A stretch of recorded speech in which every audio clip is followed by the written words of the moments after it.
ئەوی زۆر دیاردەیەکی گرنگی ئەم غەزایە ئەوەیە کە باوەڕی ئەو یاوەرانە چەند بەهێز بوو،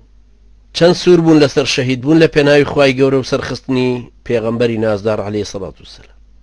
ئەوە جێی سەرنجە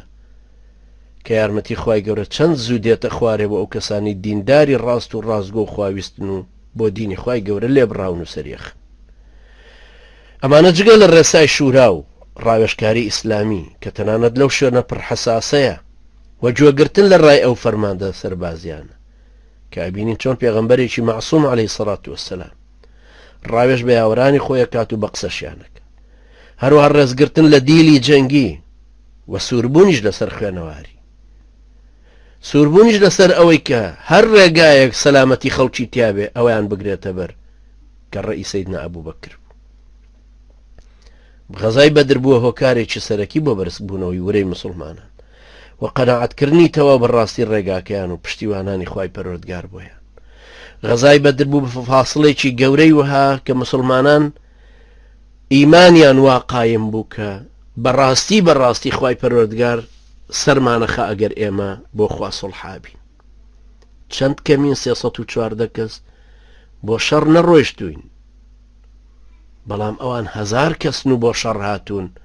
کەچی ئەوان 70 یەکیان لێ کوژرا و لە مەیدانا کەوتن مەیتەکانیان، ئەوانی تریان هەڵاتن و نایانتوانی مەیتەکانیش ببەنەوە. 70 دیلیش لەم لاوە بە زەلیلی کەوتە بەردەستی مسلمانان، ئەمە 140 یعنی نزیکی 1 لەسەر 5 سوپاکیان. لەم لاشەوە کۆمەڵە داماوی ڕەش و ڕووتی فەقیر کە بەسییانیان ئەسپێکیان پێبوو، ئەوان دوانیان سێ وشتری و ئەسپیان پێبوو، ئەوانی لە بەدر هاتبوون،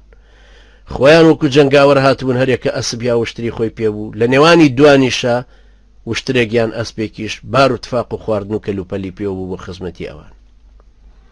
بەڵام لە هەمان کاتە خوای پەروەردگار ئیرادەی وابوو کە ببێ بە شەڕی فورقان، شەڕی جێبوونەوەی حەق و باتڵ و ئەو ئەهلە بەدرەخۆ بگرن و بەو شێوە بە هیممەت و ورە بەرزی و ئازایەتیە لەگەڵ پێغەمبەری نازدار عەلەیهی سەڵات وسەلام دەوروبەری بگرن و